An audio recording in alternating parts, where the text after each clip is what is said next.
اعوذ باللہ من الشیطان الرجیم بسم اللہ الرحمن الرحیم اللہم صلی علی محمد وآل محمد وعجل فرجہم واہلک عدوہم۔ 27 رجب المرجب مبعث نبوی کا دن ہے کہ جس دن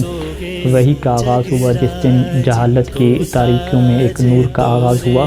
سب سے جو پہلی بات ہے کہ 27 جو رجب ہے یہ تمام شیعہ علماء کا مشہور نظریہ، بلکہ میں یوں کہوں کہ سب کا اسی کے اوپر اتفاق ہے کہ یہ 27 رجب جو ہے وہ معراج کی مناسبت نہیں ہے، بلکہ یہ مناسبت ہے وحی کے نازل ہونے کی مناسبت ہے کہ جب سب سے پہلے جو ہے وہ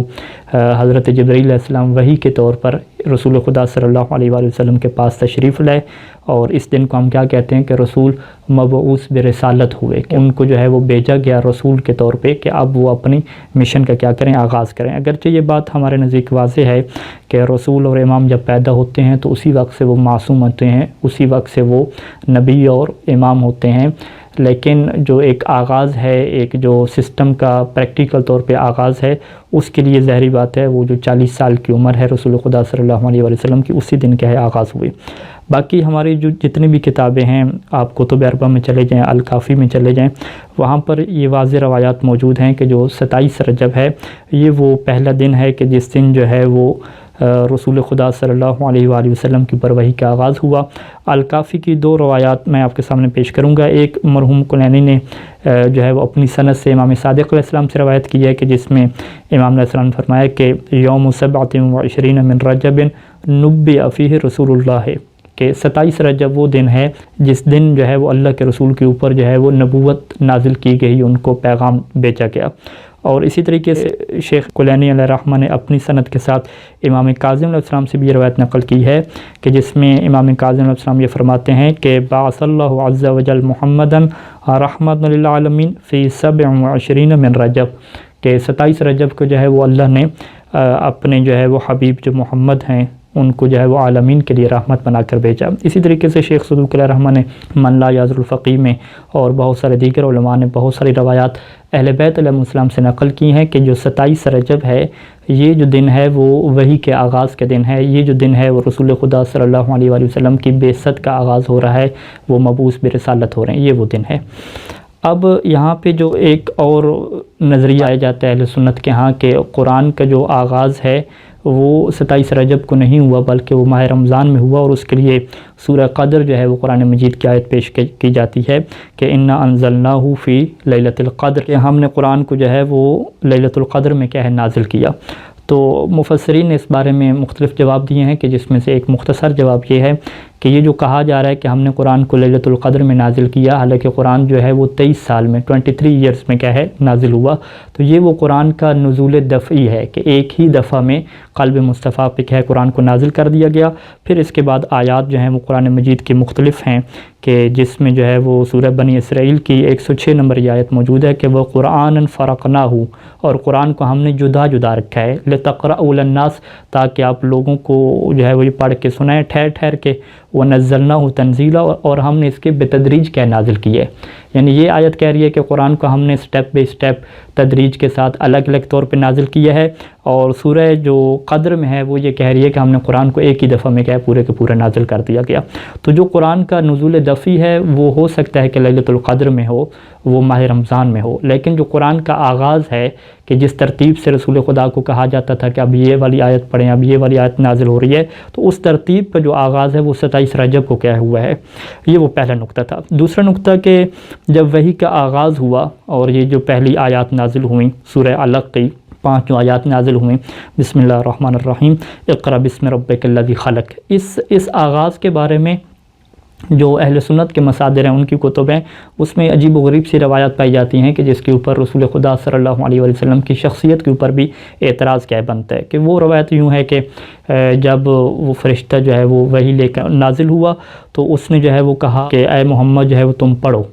تو آگے سے پیغمبر اسلام نے کہا کہ میں تو نہیں پڑھ سکتا، میں تو پڑھا ہوا ہی نہیں ہوں۔ تو پھر کہتے ہیں کہ فرشتے نے جو ہے وہ پیغمبر اسلام کو پکڑا اور اتنا زیادہ ان کو دبایا کہ جو ان کی قوت برداشت سے بھی کیا باہر تھا۔ اسی طرح 3 دفعہ جو ہے وہ رسول خدا کو کہتا رہا کہ پڑھو، اور رسول خدا کہتے رہے کہ میں تو پڑھا ہوا بھی نہیں ہوں، اور وہ فرشتہ کیا انہیں تکلیف دیتا رہا، اذیت دیتا رہا۔ اور پھر جو ہے وہ اللہ کے رسول لرزتے ہوئے کانپتے ہوئے جناب ختیجہ کے پاس تشریف لائے، اور جناب ختیجہ نے جو ہے وہ ان کو حوصلہ افزائی دی ان کے، اور پھر جو ہے وہ اپنے چچا زاد بھائی جو ورقہ بن نوفل ہے ان کے پاس حضرت ختیجہ ان کو لے گئیں، اور تو ورقہ بن نوفل نے انہیں جا کے خبر دی کہ یہ جو ہے نا جو آپ کو اس طرح کہا جا رہا ہے کہ پڑھو، تو یہ وہ نبوت ہے، اور یہ جو فرشتہ جو نازل ہو رہا ہے یہ حضرت جبرائیل ہوں گے اور وہ وہی لے کر کے آئے ہوں گے۔ تو یعنی ایک تعجب کی بات ہے کہ اللہ ایک ایسے شخص کو جو ہے وہ رسول بنا کے بھیج رہا ہے کہ جسے پتہ ہی نہیں چل رہا کہ میرے ساتھ کیا ہو رہا ہے، اور ان کے جو چچا زاد بھائی ہیں حضرت ختیجہ کے جو چچا زاد بھائی ہیں ورقہ بن نوفل وہ جا کے انہیں سمجھا رہے ہیں، حضرت ختیجہ انہیں بتا رہی ہیں۔ تو بہرحال اس چیز کی ہمارے روایات اہل بیت علیہ السلام میں کیا نفی کی گئی ہے۔ ہمارے پاس جو روایات ہیں جیسے کہ تفسیر قمی میں یہ روایت ہے کہ جب حضرت جبرائیل آئے اور انہوں نے کہا کہ یا محمد اقرا، کہ اے محمد پڑھیں، تو آگے سے پیغمبر اسلام نے یہ نہیں فرمایا کہ میں پڑھا ہوا نہیں ہوں، بلکہ فرمایا کہ وما اقراؤ، کہ میں کیا پڑھوں، کہ یہ بتائیے کیا پڑھنا ہے۔ تو پھر حضرت جبرائیل نے فرمایا کہ اقرا بسم ربک الذی خلق، کہ اپنے اس رب کے نام سے پڑھیں کہ جس نے آپ کو پیدا کیا۔ پھر یہ جو روایت ہے امام محمد باقر علیہ السلام کی ہے کہ اس میں جو ہے وہ امام فرماتے ہیں یعنی خالق نورک الاقدم، کہ آپ کے نور کو پیدا کیا، پھر جو ہے وہ آپ کے نور سے جو ہے وہ علی علیہ السلام کو جو ہے وہ خلق فرمایا، اور پھر قرآن کی آیت نازل ہوئی کہ اقرا وربک الاکرم الذی علم بالقلم، یعنی علم علی ابن ابی طالب علیہ السلام، کہ اس رب کے نام سے پڑھیں کہ جس نے جو ہے وہ قلم کے ذریعے سے سکھایا، یعنی علی علیہ السلام کو سکھایا، اور علم الانسان ما لم یعلم، اور یعنی علم علی من الکتابۃ لکا، اور علی علیہ السلام کو جو ہے وہ کتابت لکھنا سکھایا کہ علی علیہ السلام آپ کے لیے کیا ہے لکھیں گے اور کاتب کیا ہے وہی بنیں گے۔ اور اسی طریقے سے جو ہے وہ بحار الانوار میں اور دیگر کتب میں یہ روایت بھی موجود ہے کہ جب رسول خدا صلی اللہ علیہ وآلہ وسلم کے اوپر وحی نازل ہو گئی تو وہ ایک پریشانی میں تھے کہ میں کس طریقے سے یہ جو جاہل قسم کے لوگ ہیں ان کو جا کے بتاؤں گا کہ میرے اوپر وحی نازل ہو رہی ہے، وہ سارے مجھے مجنون کہیں گے، پاگل کہیں گے، تو یہ بڑی ان کو ٹینشن تھی اس حوالے سے۔ تو اب یہ کہتے ہیں روایت میں ہے کہ جب رسول خدا کی یہ جو دل کی تنگی تھی، دلی طور پہ تنگ ہو رہے تھے کہ اب میں کیسے بتاؤں گا، تو اللہ نے ان کے دل کو جو ہے وہ شرح صدر عطا فرمائی، ان کے دل میں اطمینان پیدا ہوا۔ وہ کس طرح سے پیدا ہوا؟ وہ اس طریقے سے کہ فَأَنْتَقَ الْجِبَالَ وَالصَّخُورَ وَالْمَدَرَ، کہ اللہ تعالیٰ نے جتنے پہاڑ تھے، جتنی چٹانیں تھیں، جتنی جو ہے وہ مٹی کے ڈھیلے تھے، سب کو جو ہے وہ قوت گویائی عطا کی، سب نے کیا بولنا شروع کر دیا، اور جیسے جیسے رسول خدا جو ہے وہ پہاڑ سے نازل ہو رہے تھے، ہر چیز جو ہے وہ رسول خدا کو یہ کہہ رہی تھی کہ السلام علیکہ یا محمد، السلام علیکہ یا ولی اللہ، السلام علیکہ یا رسول اللہ، اے اللہ کے رسول ہمارا سلام ہو، فإن اللہ عز وجل فضلک وجملک وزینک واکرمک، سارے مبارکبادیں دے رہے تھے کہ اے اللہ کے رسول آپ کو مبارک ہو، اللہ نے آپ کو فضیلت دی، اللہ نے آپ کو زینت دی، جمال بخشا۔ اور ایک کہہ لمبی روایت ہے،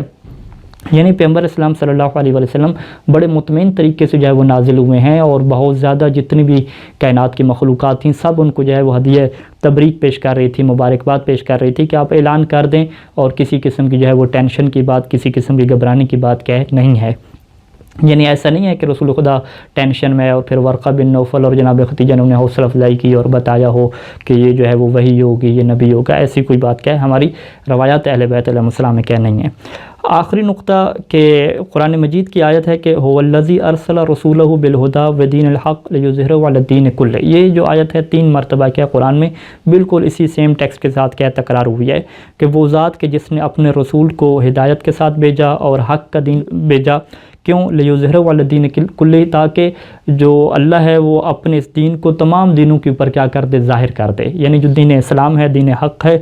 وہ تمام دینوں کے اوپر کیا آ جائے، غالب آ جائے، اسی کی کیا ہے حکومت ہو۔ اب یہاں پہ جو بنیادی سوال پیدا ہوتا ہے کہ کیا ایسا ہوا ہے،